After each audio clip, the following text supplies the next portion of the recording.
وجدک عائلا فاغنا، پایا اللہ نے آپ کو کہ آپ تنگ دست ہیں تو اللہ نے غنی کر دیا۔ غنی کس طور سے کیا؟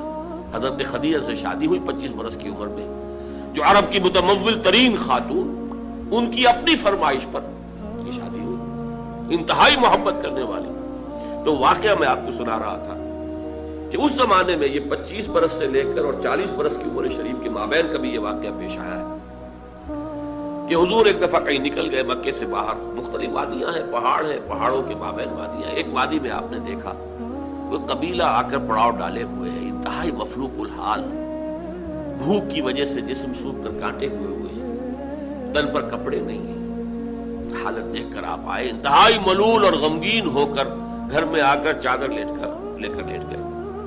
اب پوچھا حضرت خدیجہ نے کیا ماجرا ہے، کیا معاملہ ہے؟ آپ نے فرمایا میں گیا تھا باہر فلاں وادی میں، میں نے یہ دیکھا فلاں گھاٹی میں قبیلہ ہے، پڑاؤ ڈالے ہوئے ہیں اور یہ حال ہے۔ حضرت خدیجہ اور فرمانے لگے کہ میرے پاس دولت نہیں ہے کہ میں ان کے لیے مدد کر سکوں۔ سرمایہ تو حضرت خدیجہ کا تھا، آپ کی اپنی ذاتی دولت تو نہیں تھی۔ اس پر حضرت خدیجہ نے فرمایا اچھا آپ جائیے اور بڑے بڑے قریش کے چند سرداروں کے نام لیے کہ ان کو بلا لائیے۔ حضور گئے، وہ سب آ گئے۔ اتنی دیر میں اتنا بڑا ڈھیر اشرفیوں کا حضرت خدیجہ نے لگا دیا کہ جب حضور آ کر بیٹھے تو اس کے پیچھے چھپ گئے، اور پھر کہا ان سرداران قریش سے مخاطب ہو کر آپ سب لوگ گواہ ہیں میں نے یہ ساری دولت محمد کے حوالے کی صلی اللہ علیہ وسلم، وہ جیسے چاہیں اسے خرچ کریں۔ تو ایسی بیوی جس نے ساتھ دیا،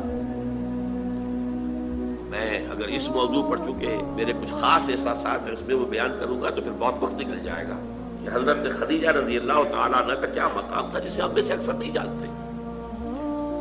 ہمارے ہاں تو جیسے ہے گرفتار ابو بکر و علی ہوشیار باش، یا ابو بکر کی فضیلت رضی اللہ تعالیٰ عنہ اہل سنت کے نزدیک یا اہل تشیع کے حضرت علی کی فضیلت اسی میں ہے، گرفتار ہے، اسی میں جھگڑا ہے۔ اسی طرح عائشہ اور فاطمہ کا جھگڑا ہے۔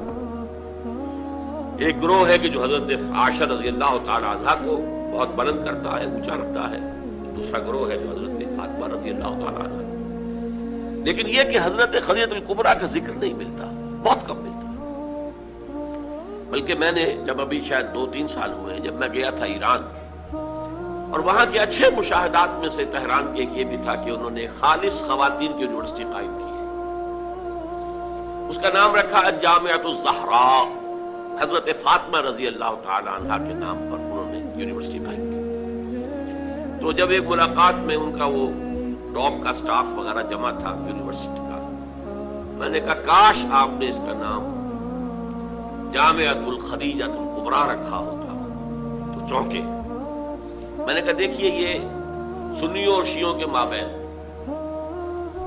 مدرسۃ العائشہ للبنات، یعنی جو بھی کوئی رکھے گا یہاں پہ مدرسہ بنائے گا سنیوں میں سے، خاص طور پر اہل حدیث جنہیں عرف عام میں وہابی کہتے ہیں، وہ حضرت عائشہ کے نام پر مدرسہ بنائیں گے، بچیوں کے لیے مدرسہ حضرت عائشہ کے نام پر، شیعہ ہوں گے تو حضرت فاطمہ الزہرا کے نام پر۔ لیکن حضرت فاطمہ کی والدہ حضرت خدیجہ جو صدیقۃ الکبریٰ ہیں، ان کے نام کے ساتھ کبریٰ اس لیے جمع ہوا ہے، صدیق اکبر، الصدیق الاکبر ہیں حضرت ابو بکر رضی اللہ تعالیٰ عنہ، الصدیقۃ الکبریٰ، جیسے حضرت مریم کے بارے میں آتا ہے قرآن میں کان امہ صدیقہ، تو اس امت کی الصدیقۃ الکبریٰ حضرت خدیجہ رضی اللہ تعالی عنہا۔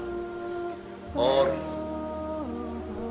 ایک بات راز کی ہے جو میں کہہ رہا ہوں، عام طور پر عام خطابات میں یہ باتیں نہیں کہی جاتی، مجھے تو محسوس ایسا ہوتا ہے کہ اللہ تعالیٰ نے حضرت خدیجہ کی ذات میں حضور کو صرف بیوی کی وفاداری اور وفا شعاری اور محبت نہیں دی ہے، والدہ کی شفقت بھی دی ہے۔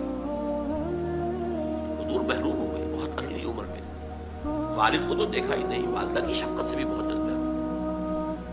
عمر کا فرق اتنا تھا، 25 اور 40 اندازہ کیجیے۔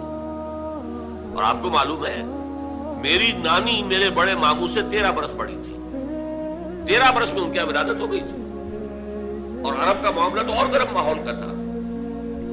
تو کیا 15 برس کی عمر میں حضرت خدیجہ کی اولاد نہیں ہو سکتی تھی؟ اگر وہ ہوتی تو کیا وہ حضرت عمر حضور کی ہم عمر نہ ہوتی؟ اس حوالے سے دیکھیے. چنانچہ ایک واقعہ میں آپ کو اور سنا دوں. ایک مرتبہ حضور صلی اللہ علیہ وسلم اسی طرح جو بھی نیا تجربہ تھا عالم ملکیت اور عالم بشریت کے درمیان اتصال کا، اور جس کی وجہ سے ایک خوف کی سی کیفیت، ایک تشویش کا سا انداز، تو حضرت خدیجہ نے ایک مرتبہ یہ کہا کہ اچھا اب جب وہ آئے، وہ فرشتہ ہے یا کیا ہے، وہ بدروح ہے یا کوئی واقعتاً فرشتہ ہے، جب بھی وہ آپ کو نظر آئے تو مجھے بتائیے. حضرت جبرائیل آئے، حضور نے فرمایا وہ آ گیا. اب ذرا نوٹ کیجئے، حضرت خدیجہ نے اپنے بال کھول دیے، اپنی آغوش میں حضور کو لے لیا اور پوچھا کہ کیا اب بھی نظر آ رہا ہے؟ اب فرمایا نہیں. فرمایا یقیناً یہ فرشتہ ہے، یہ کوئی بدروح نہیں ہے، فرشتہ ہے جس نے حیا کی ہے.